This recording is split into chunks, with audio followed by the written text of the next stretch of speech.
বিসমিল্লাহির রহমানির রহিম। হে সমস্ত জগতবাসী, আজ আমি শামীম আলী চিশতি আপনাদের সামনে যে আলোচনাটি নিয়ে হাজির হলাম, সে আলোচনাটি অবশ্যই আমরা মনোযোগ দিয়ে শুনব। কেননা আজকের আলোচনাটি হবে যে আপনি জ্ঞানী হতে বা আপনি মহাজ্ঞানীর সাথে মিশতে বা মহাজ্ঞান থেকে আপনি সেই জ্ঞান লাভ করতে আপনার কি কি সাহায্যের প্রয়োজন, সেই বিষয়ে আলোচনা করবো ইনশাআল্লাহ।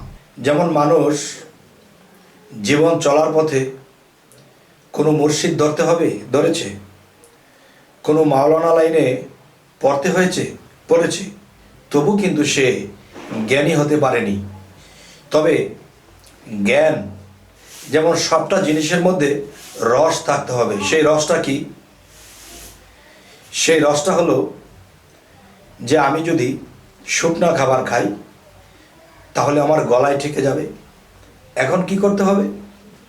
সেই খাবারের সাথে যদি আমি পানি বা রসালো সিস্টেম করি তাহলে গড়গড় করে খেয়ে ফেলতে পারব।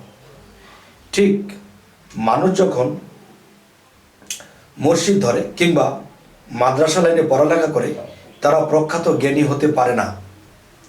এই কারণে হতে পারে না, দেখেন, জ্ঞান জিনিসটা হলো আল্লাহর দান। কারো মনের মধ্যে একটা বিষয় কাজ করে যে আমি অনেক বড় জ্ঞানী হব, কিন্তু সে জ্ঞানী হতে পারে না। বরঞ্চ তার যে জ্ঞান, সেই জ্ঞানে চলতে গিয়ে মানুষের কাছে লাঞ্ছনা বঞ্চনাই হতে হয় এবং অজ্ঞানী বলে মানুষ আমাকে ধিক্কার দেয়। তাহলে জ্ঞানী তো হওয়া গেল না।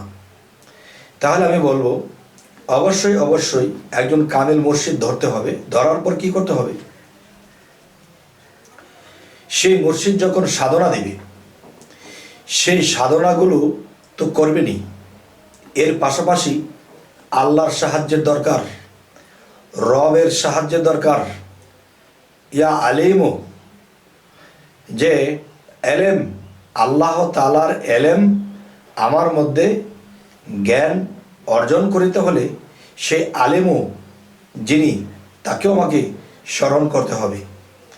দেখেন, আলেম অর্থ জ্ঞানী, এলেম অর্থ জ্ঞান, এলেম অর্থ জ্ঞান, আলেম অর্থ জ্ঞানী।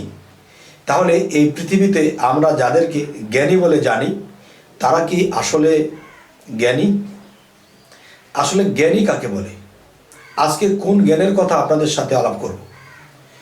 সেই জ্ঞানটি হলো, একটা হলো বাহ্যিক জ্ঞান, আর একটা হলো কি এলমে লাদনী কিংবা আল্লাহত্ব জ্ঞান, আল্লাহর সাথে হট কানেকশনের জ্ঞান।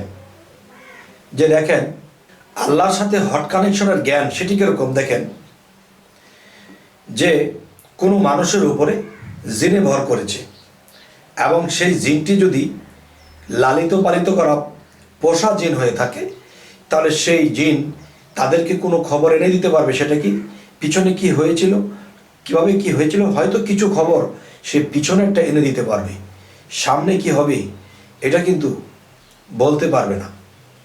তাহলে হার্ট কানেকশনের জ্ঞান বলি, এলমে লাদুনের জ্ঞান বলি। তাহলে সেই জ্ঞানগুলো লাভ করতে হলে মুর্শিদের দেওয়া সাধনাগুলো করতে হবে। আচ্ছা, সেই সাধনাগুলো করলে কি হবে? আপনার ভিতরটা পরিষ্কার হবে এবং আপনি আল্লাহর দিকে রওনা দিবেন। কিন্তু আল্লাহত্বক যে জ্ঞান, সেই জ্ঞানটা কিন্তু আপনার মধ্যে এখনো প্রবেশ করেনি। তাহলে এর জন্য কি করতে হবে? মানব সেবা, সাধনা, মুর্শিদ ভজনা, আল্লাহর ইবাদতের পাশাপাশি যে মানুষের সেবা তো করতেই হবে, মায়া মহব্বত রাখতে হবে মানুষের প্রতি, সুপথের দিকে মানুষকে দেখাতে হবে। এরপরে নিজের অনেক কষ্ট হবে, তারপরে এটা ধরে রাখতে হবে। আচ্ছা, এর পাশাপাশি যখন আপনি সাধনা করবেন, তখন কি হবে? আপনি যদি মনে করেন যে হ্যাঁ, আমার ব্যারিস্টারি জ্ঞান লাগবে, আমাকে পুস্তকের জ্ঞান যেন আমার মাথার মধ্যে ধরে রাখতে পারি, যখন যেটা সেটা আমার মুখ দিয়ে বের হয়ে আসবে, এরকম জ্ঞানের চিন্তা ভাবনা যদি কেউ করে, তাহলে কি করতে হবে? যে আপনি রাতের গভীর যখন হবে 2টার পর, তখন আপনি যে আল্লাহ তাআলার ধ্যান তো করবেনই, তার মধ্যে কি করতে হবে?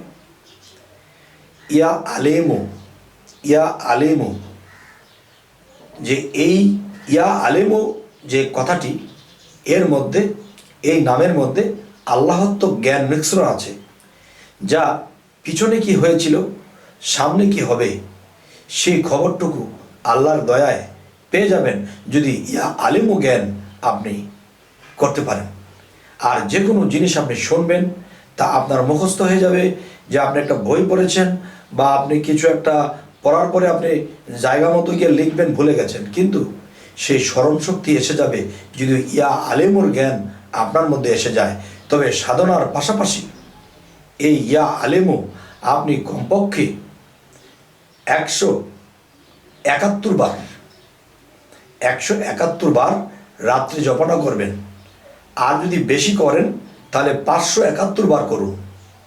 তাহলে কি হবে, যে আপনার এই জ্ঞানের যে একটা যোগান এই ইয়া আলেমু নামের মধ্যে পেয়ে যাবেন, আর আল্লাহ আপনাকে সাহায্য করবে।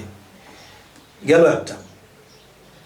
এরপর একটা জিনিস, যে সর্বোপরি জ্ঞান, সকল ধরনের জ্ঞান যেন আপনার আসে এবং সেই জ্ঞানে এই পৃথিবীতে মানুষের উপকারের কাজে লাগাতে পারেন, এমন জ্ঞান সর্বোপরি, মানে সকল প্রকারের জ্ঞান যদি আপনি চান, সেই আলেম ও নামের পাশাপাশি আপনাকে কি করতে হবে, যে সকালে যখন আপনি ঘুম থেকে উঠছেন, রাত্রে যখন আপনি ঘুমোতে যাবেন, তখন ঘুমাতে যাওয়ার আগে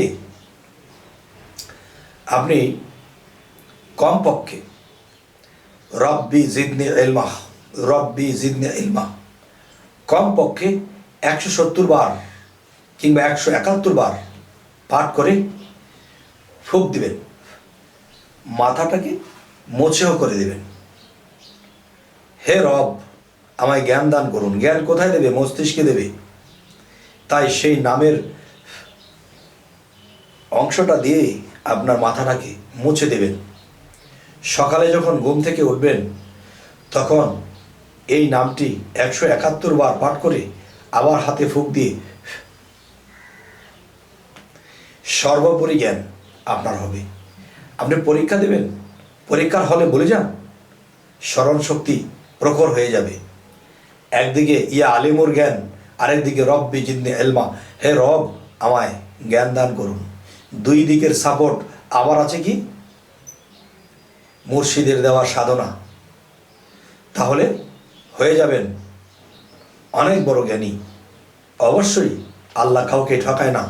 আল্লাহ এই নামের গুণে আপনাকে অনেক বড় জ্ঞানী বানিয়ে দেবে এবং সেই জ্ঞানীকে মানুষ চিরকাল মনে রাখবে যে এই ব্যক্তির এই জ্ঞানে আমার এটা হয়েছে, এই ব্যক্তি এই কথাটা বলেছিল, এটা হয়ে গেছে।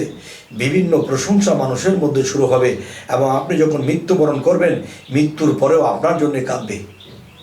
এই পৃথিবীতে কোনো মানুষ যদি আপনাকে স্মরণ করে 2 ফোঁটা চোখের পানি ফেলায়, তখন আল্লাহ বলবে এই লোকের দ্বারা এই মানুষটি জ্ঞান লাভ করেছিল, উপকৃত হয়েছিল, তাই তাকে ভেবে আমার কাছে দোয়া করেছে।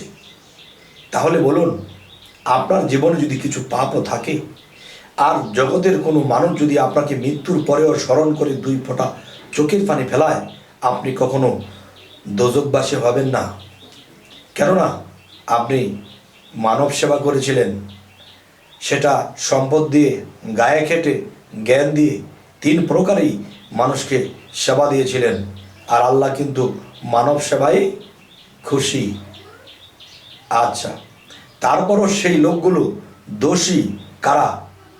যারা আল্লাহর ইবাদতে মগ্ন, নামাজে মগ্ন, কিন্তু এতিম অসহায়দেরকে সাহায্য করে না, সহযোগিতা করে না, গলা ধাক্কা দিয়ে তাড়িয়ে দেয়। এই জন্য আল্লাহ বলেছে, দুর্ভোগ সেই ইবাদতকারী, দুর্ভোগ সেই নামাজকারী যারা এতিমের গলা ধাক্কা দিয়ে তাড়িয়ে দেয় এবং অন্ন বস্ত্র দানে উৎসাহ দেয় না। তাই আমি বলবো, পৃথিবীতে বেঁচে থাকতে হলে আল্লাহর ইবাদত সাধনা তো করতেই হবে, কিন্তু এর পাশাপাশি যারা মানব সেবা করতে পারে তাদের জীবন ধন্য হয়ে যাবে।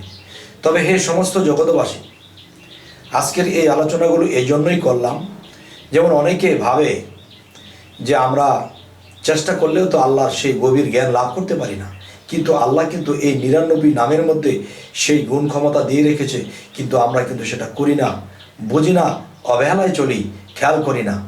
অবশ্যই আজকের এই কথাগুলো কেউ যদি মানতে পারে, দেখবেন 41 দিনের ভিতরে আপনার জ্ঞানের প্রখরতা বেড়ে গেছে।